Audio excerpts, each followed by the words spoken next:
To the Morning Dew Show here on Dissect TV, the cradle of goodness. My name is Ann Mungai. And my name is Andy Mike Kilambo. You can get us through our social media platform, that is Instagram, Facebook, and Twitter. And don't forget, our SMS number is running below your screens. The hashtag is always the Morning Dew Show. Now, today we have a lot lined up for you, but first, let's look at what is happening on the headlines. Friday, July 22, 2002, the Daily Nation has this on its front page. Venezuelan with election stickers held at the airport.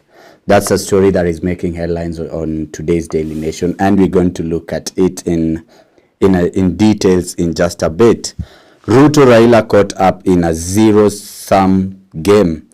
That is also a story on the front page that we're going to look at. And those are some of the stories making headlines. The new polls suggest close governor race in the coast. We'll also have time to discuss that a little bit. Yeah. Now, looking at the Standard, I can see here a story on page 7 says that locked out in Venue's battle. That is the main story on the Standard. Another one here on page 10 says ballot chances dim further for Reuben Kigame. We are going to look at that.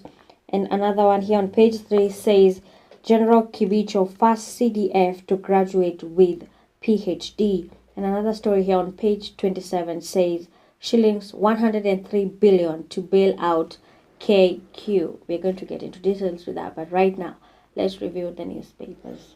And let's just start off with this story about the Venezuelan with election stickers held at the airport. So this is a story of there's this guy who was coming from Venezuela to Jomo Kenyatta under the JKIA as he was going through the checkups. He was found out to have had stickers that belong to the IEBC. What do you think about that? That is very risky because why would he be having stickers and he's not assigned the role of printing the stickers? Yeah, this story goes ahead on page 4 of the Daily Nation, where they say Electoral Commission says it was expecting the poll materials and that the arrival was above board. And you know, when they do this, when there's a cargo, an important cargo coming to Kenya, they have to inform the airport authorities and the airport security so that it is guarded.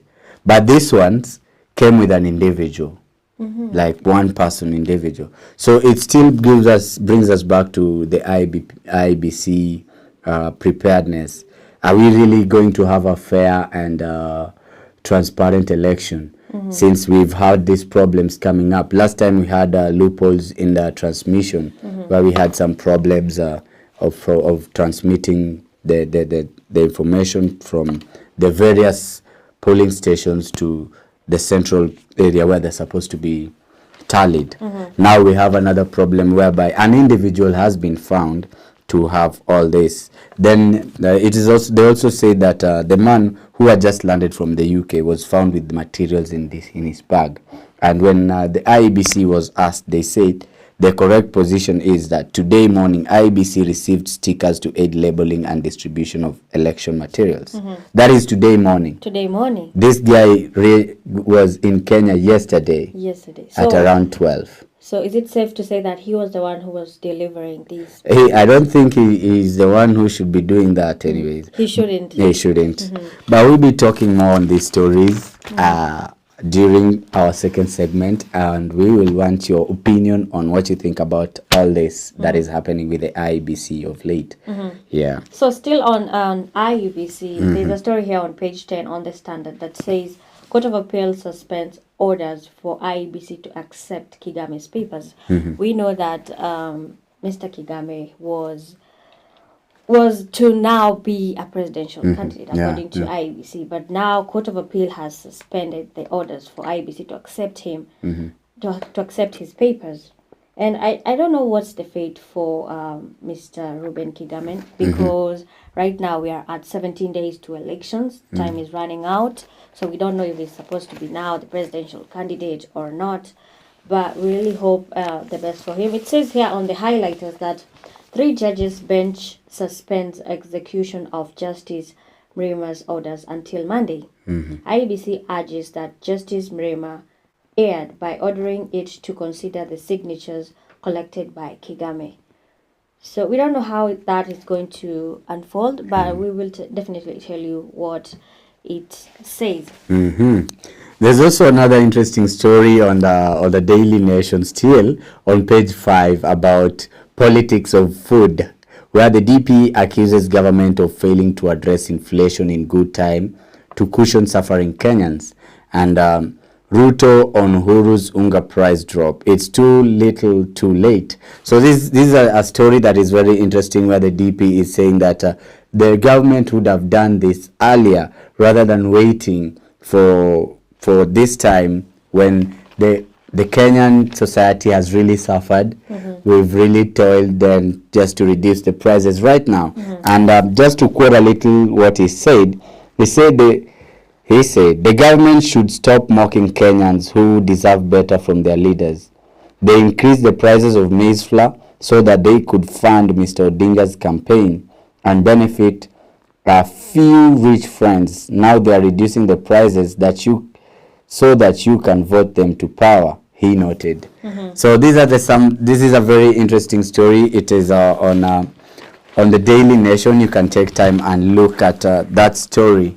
But still speaking on the unga issue, we know that prices of unga are still up. Apart from Naivas. Yeah, and there's a story on actually the Standard. Let me quickly look it up. But there's a story, yeah, it's on page 12. It says that unga prices remain the same except for Naivas. So, and there was a video that was trending out there about how people were scrambling to get maize flour at Naivas. Yeah, you know, the shelves were done. They were clear. In no time, everybody had gotten their pack. But it was according to a law that you should get only 4 packs, not more than 4 packs. But as of now, Naivas it was the only supermarket that had 2 kg maize flour for 99 shillings. We don't know about the others, but many supermarkets and outlets say that they were still waiting for communication from millers. You know, this is a chain whereby the millers have to be involved, and now the retailers, and they have to also involve the government. You know, so some of other supermarkets are still waiting for millers and so that they can reduce their prices. But it's a good thing, at least Naivas have cheaper prices. They've taken the bigger bold move, you know, to do that. There's also a story. Today's paper is very interesting. There's a story here on page 6. Where it says it's all about the IMF. You remember we talked about the IMF like 2 days back, and we were saying how the IMF gave us some money, and now the thing is tough times. It has approved an additional 28 billion lending to Kenya, but with a raft of unpopular demands. So there are conditions here for us to get that money. Total amount in billions of shillings that Kenya has received from the lender since the start of the 38-month program in April last year. So there are some of the IMF demands that we should try and get before. And let me just highlight to you what some of the conditions mean for you as a Kenyan. IMF demands: suspend further cuts on electricity prices until Kenya Power becomes profitable, because there's some fear that Kenya Power might collapse if they reduce that, because it won't be able to realize profits. So these are some of the IMF demands. Then there's another one here: end fuel subsidy, reduce debt vulnerability via fiscal consolidation, project vulnerability groups, structural reforms of some SOEs such as Kenya Power, KQ, You know, those are our government companies that cannot should not be subsidizing their products.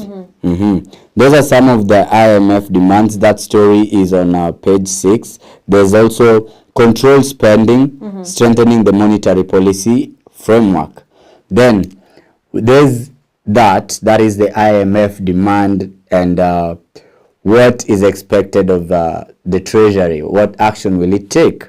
So this is what they had to say on this. This is on the Daily Nation. Presumptive taxes on farmers and informal businesses. A raise on fuel prices as VAT is introduced. Fuel subsidy gradually ended. Reduced spending in some areas as fiscal consolidation happens. Higher interest rates at CBK is expecting to adjust limits.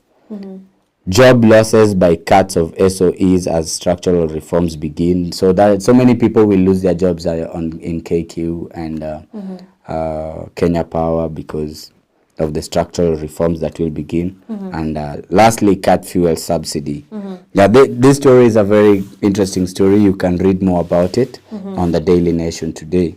So in regards to that, there's a story here on page 27 that says taxpayers to fork out 103 billion to bail out Kenya Airways again. So this according now to it's related to IMF because taxpayers are supposed to bail out Kenya Airways again. And I want to maybe read what it says here. It says cash to pay off the airline's debts in arrangement between Kenya and IMF aimed at restructuring some state-owned enterprises to reduce their fiscal risks.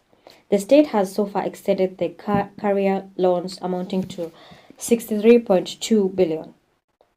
KQ is known by its international code, but they have to set a debt. They have to settle now a debt of 102.8 billion.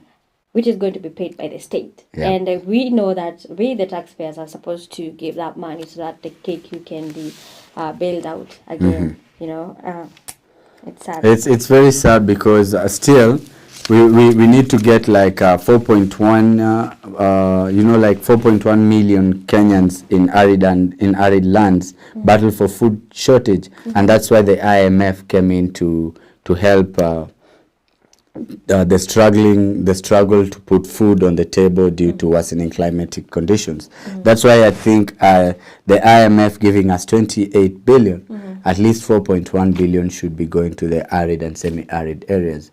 So you see, if Kenya Airways is also coming up and they're trying to subsidize maybe their prices and the KQ, it will be hard because they'll have to send away some people. So many people will lose their jobs because they have to cut down on the budget so that they can operate. Yeah. So there's a very interesting story that is actually making headlines on the Standard, page 6. And I want us to talk about it because it is about politics and it is trending right now on the Standard. And I want to maybe highlight what it says. The battle for prime rally venues in Nairobi took a twist yesterday after DP William Ruto's team was informed that Nyayo Stadium, which it had booked and paid for, would not be available, and neither would Kasarani. This even as Junet Mohammed insisted Azimio would hold its final campaign call at Nyayo. So there's an issue with this venue.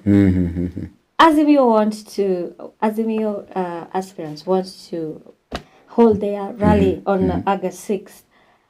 At Nyayo Stadium. And in turn, the UDA candidates also wants to hold their rally at the same place. So there's kind of a fight about it. And actually, UDA booked Nyayo Stadium for August. And this is what who said it? These are according to now the Sports Kenya. They say that UDA Nyayo booked Nyayo Stadium for August 6th. That venue has been booked for peace meetings, is a lie. Now, this is according to Azimio. So Azimio said that they booked the stadium on 6th for a peace meeting. Now, according to Nanok, he says that it is a lie. They booked this on August 6th. They even paid for it 1.5 million for use of Nyayo Stadium. But now the person in charge of this, now the Sports Kenya, says that UDA cannot hold their rally there on August 6th because it is booked by Azimio. But the Sports Kenya is not presenting papers to say that it is in fact booked by Azimio. Yeah, that story now is a little bit confusing because the first time we read about this, it was ideally that UDA had was seen to have confirmed that the venue was theirs then. And it was also said that the Azimio side was also coming through to ask for the space. But papers were there to show that the UDA side had really acquired the place. But in the same way, the Azimio side also really wants the place. So I don't know what is really happening about the place, but from the research done, UDA had already acquired it at some point. Before Azimio. Yes. Yeah. And Junet Mohammed is saying they as from Azimio booked it on 5th. But they're not presenting papers to show that we paid for it and we booked it. But Nanok produced documents and showed that the UDA booked it and paid 1.5 million for use of the stadium. So, do they give a definite date on when they booked it? Because yes, they booked it for 6th. And when did they book it? They did not say when they booked, but they presented documents to show that they booked it. But now the question is, so why the fight for Nyayo Stadium? I mean, Kenya is big. Yeah, you can go to Kasarani. Yeah, you can go to Kasarani if you don't want Nyayo Stadium is booked. Yeah, so I don't know what the tussle is, but depending on where it is, you see Nyayo Stadium is at a very strategic place.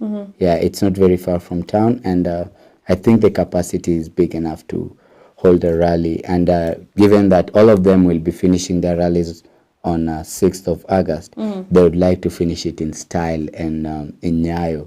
But we are yet to know who is going to be using that specific area for their last campaign, since Azimio is claiming that and UDA is also claiming that, though Azimio is claiming and they have not produced the papers to show what they've really done.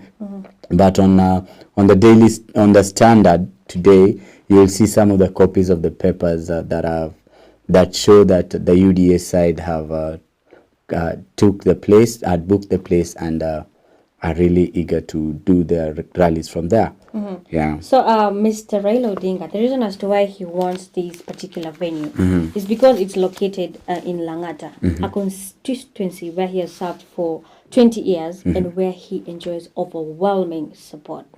That is the reason why he wants that area at that particular time. Now, for Deputy President William Ruto, the reason as to why he wants that place is in turn the same. You know, there are a lot of people around that area, and before they were split with President Uhuru Kenyatta, they held several functions at the Nyayo Stadium. So you see, so it's a big place for both of them. It's very personal for both presidential candidates, you know, because Langata is just next up there, and that is Raila Odinga's backyard. And on the other side, it's also specifically placed because it's like centralized in a way. It's people from town, people from Mombasa Road, people from Galleria and the diaspora, that is Rongai. All these people can come and really hear these giants give their ideas once and for all. Or if it's hard, maybe they should try and show us, be the symbol of unity by just doing your rallies. Maybe together, if they can do it. Cannot be possible. It can be possible because if they can, if they're able to do a debate, the presidential debate, have a handshake and say, may the best candidate win on the 9th election. But we know that cannot happen because we as the Kenyan citizens are not so disciplined, we might have chaos and all that. So one can go to Kasarani and the other stays in Nyayo Stadium. But actually the UDA said that they are going to conduct their rally there, regardless of the Sports Kenya saying that they cannot and it's booked. So it's a very interesting story actually. You should go and read it maybe on the Standard page 6 and you'll get more information on that. But right now we need to take a very short commercial break. But when we come back, we'll be talking matters politics. Don't go anywhere.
You are watching Dissect TV, the cradle of goodness.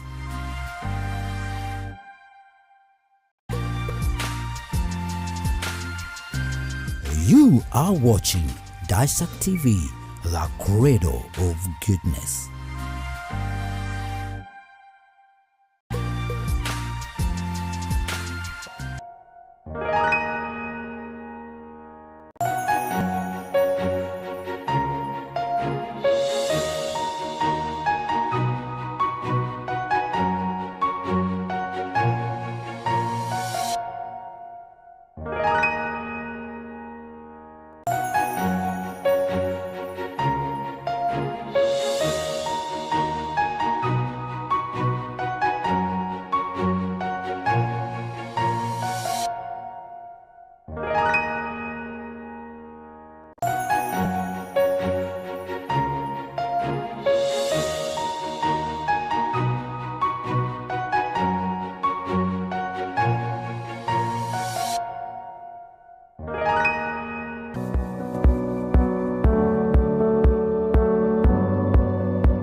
Did you know that there is an island with the name of Christmas on Earth? Christmas Island, officially known as the Territory of Christmas Island, is an Australian external territory comprising the island of the same name. It is located in the Indian Ocean, around 350 kilometers south of Java and Sumatra, and around 1,550 kilometers northwest of the closest point on the Australian mainland. It lies 2,600 kilometers northwest of Perth and 1,327 kilometers south of Singapore. It has an area of 135 square kilometers. Christmas Island had a population of 1,843 residents as of 2016, the majority living in settlement on the northern tip of the island. The main settlement is Flying Fish Cove. Historically, Asian, Australian, of Chinese, Malay, and Indian descent formed the majority of the population. The first European to sight Christmas Island was Richard Rowe of the Thomas in 1615. Captain Willis Munoz named it on Christmas Day, 25th December 1643. It was first settled on the late 19th century. Stay in the know with Dissect TV.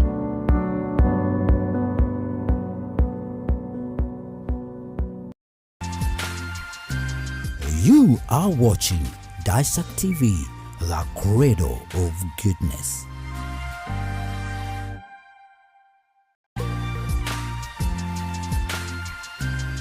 You are watching Dissect TV, the cradle of goodness.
goodness.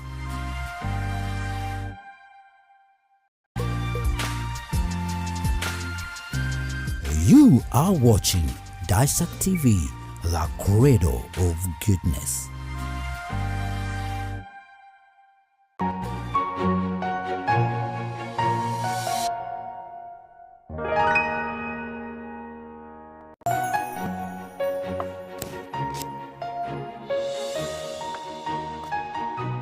Welcome back to the Morning Dew Show here on Dissect TV. And remember, this is the political segment, and we have a very, very important guest with us today. And I would like for him to introduce himself. Thank you for having me. My name's Victor Njagi Njue. Thank you. It is an honor to be here. Thank you for making time. Yes. Okay, and today we are going to really talk about this issue that is making headlines on the Daily Nation today, and that would be Venezuelan with election stickers held at the airport. So we really want to talk this in details with our guest here, Mr. Victor, and we'd really want to know right now because so far the IEBC has been giving us promises that they are going to. We should be expecting a free, fair, and transparent election. And so far, there's so many things going down that the Kenyan citizen is asking. Do you think, Victor, that we are going to have a free, fair, and transparent election, given these events that have been happening? Considering the fact that when we started, we had a Wetangula issue, Yes. where he was affiliated to some issue of ballot paper printing. Then we had issues of when they tried a dry run on transmitting the results. There was some loopholes and that too. Then now we have a Venezuelan guy who came from the UK and apparently he had our stickers, our IEBC stickers with him as an individual. So what can you really say about all this? Thank you so much.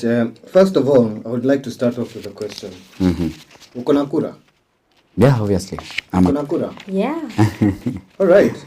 You see, when it comes to that topic, I believe the first stage is to vote yourself. Okay?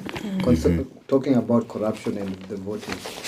You see, if Kenyans were educated enough and encouraged to vote, there will be no space for corruption when it comes to voting, because we know that how these people take votes or gain votes is by those numbers of the number of people who are not voting. For example, when you come out to vote, or your friend doesn't vote, you know that's still a vote.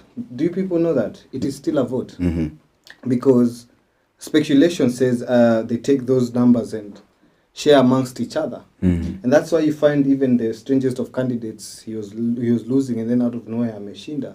Now, when it comes to voting in Kenya, it's a politics on its own. When it comes to voting, all I can just advise Kenyans right now to do is stand with your vote. You go vote, because your vote is your voice. The only way to prevent a lot of corruption when it comes to the voting sector, especially the IEBC, is for Kenyans to go out there and start voting themselves. You understand? The prevention of voting is what increases a lot of corruption in the IEBC, because you see, those are not registered votes. Now, I think the idea here is we not really have a problem. We don't really have a problem with the voters, because the voters and the voters themselves, they are people who have they're already registered.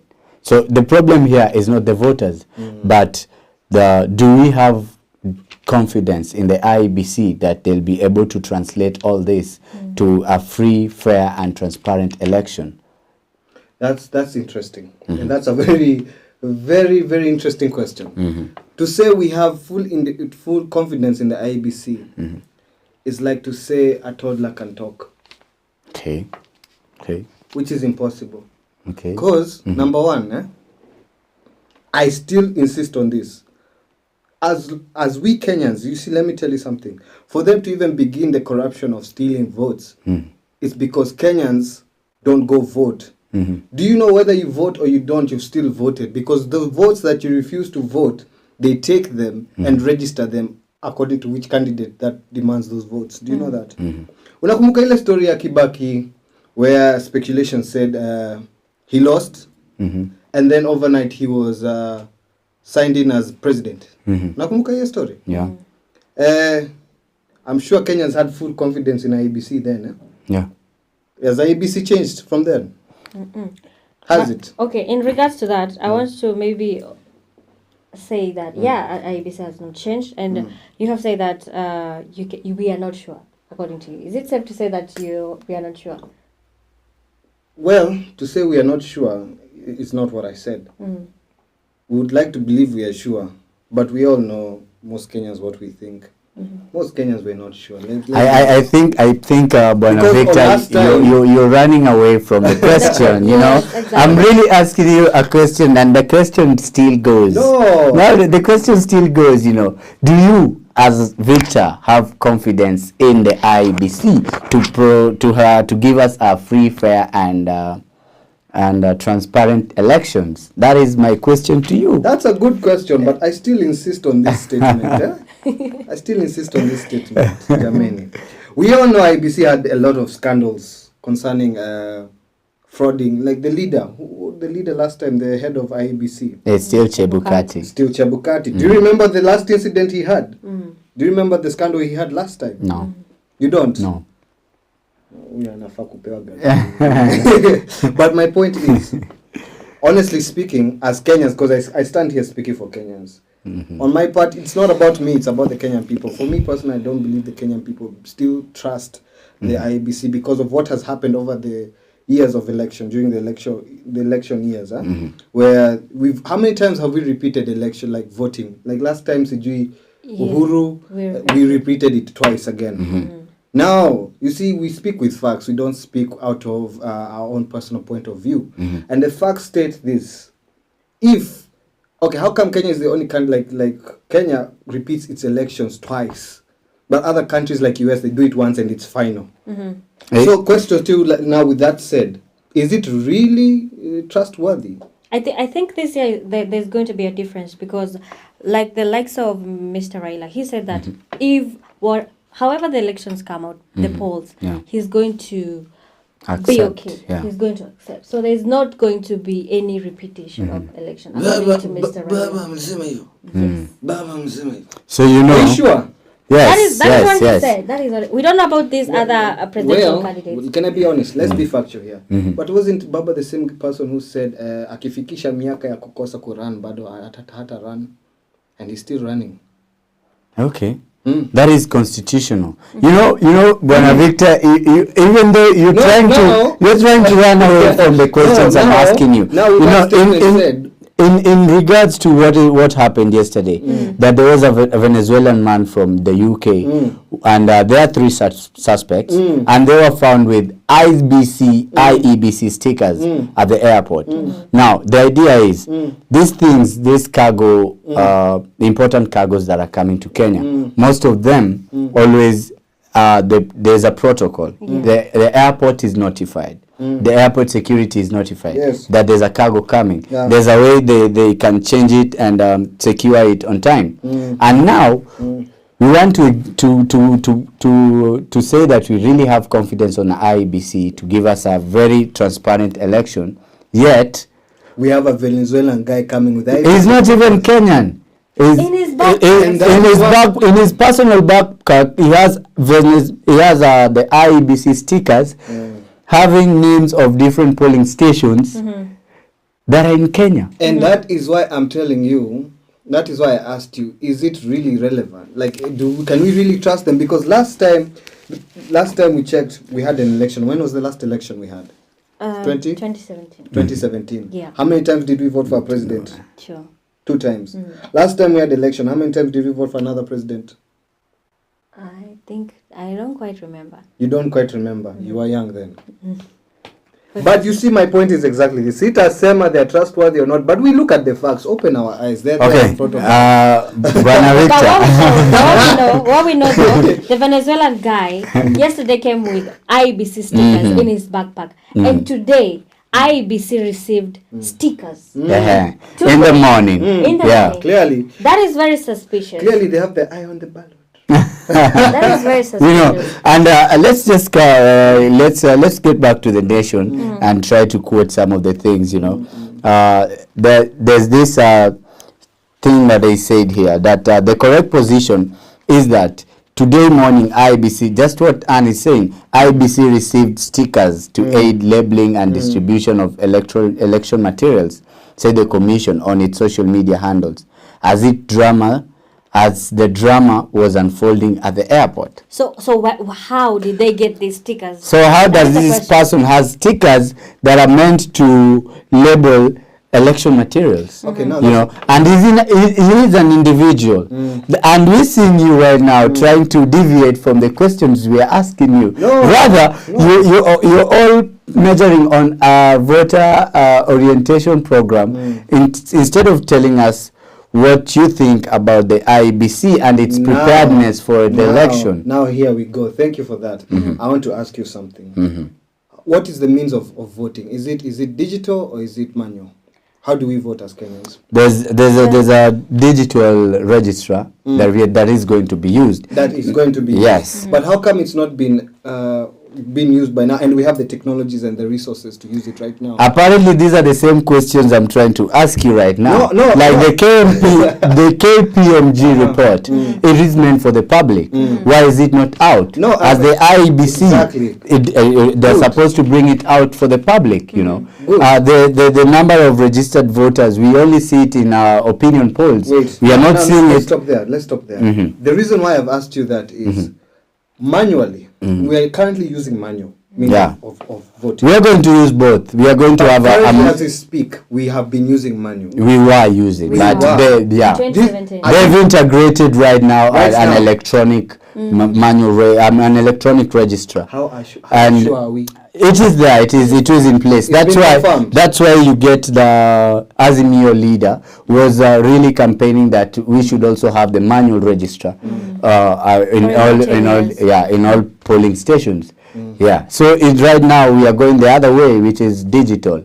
We'll have that